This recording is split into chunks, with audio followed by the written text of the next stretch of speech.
Nah, ini juga ada fenomena dari perdebatan tesis kayak IMAT ini ya. Ya. Ini melebar sebenarnya permasalahannya. Jadi bukan lagi diskusi akademik, tapi juga menyerang personal. Oh ya. Nah, salah satu contohnya adalah Habib Utsman bin Yahya, Mufti Betawi atau Mufti Batavia.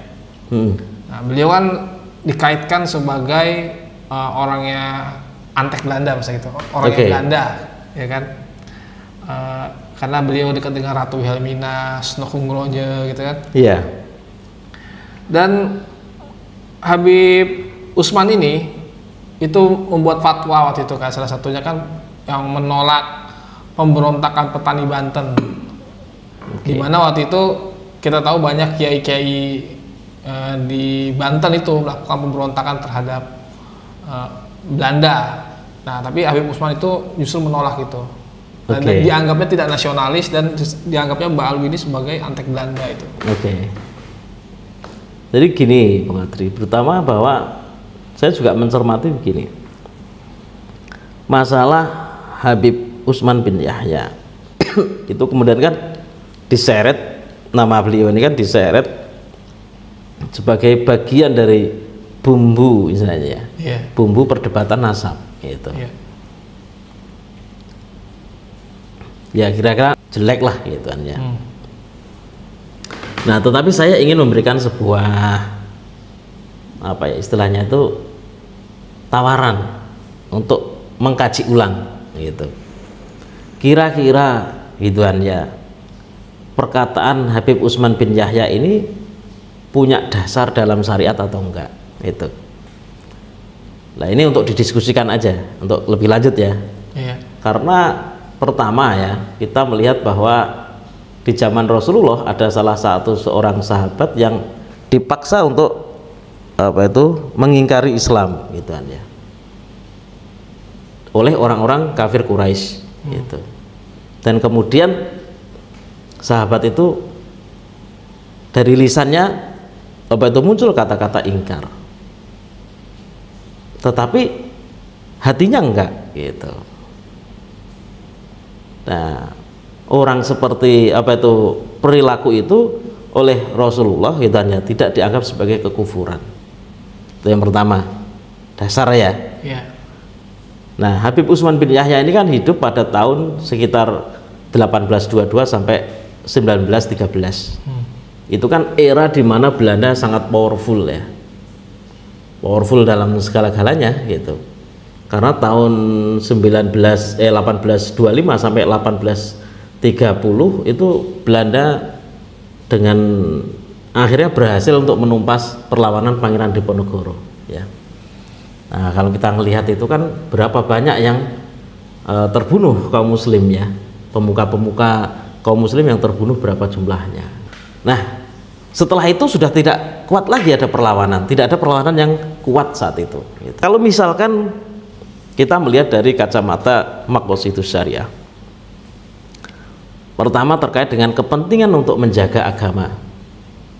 Seandainya ya, ini seandainya, karena Belanda ini sangat powerful, punya senjata api kan itu kan ya, terus kemudian kita ngelawan ini tanpa senjata api, kita ngelawan tanpa persenjataan yang imbang, kita melawan,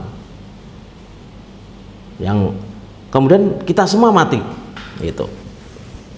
Terus karena kita mati, banyak anak-anak kecil gitu kan ya, yang ditinggalkan orang tuanya gitu, yang ngerti agama mati gitu. Anak-anak kecil itu dalam konteks hifdzuddin, untuk menjaga agama mereka, kira-kira mana yang lebih penting gitu.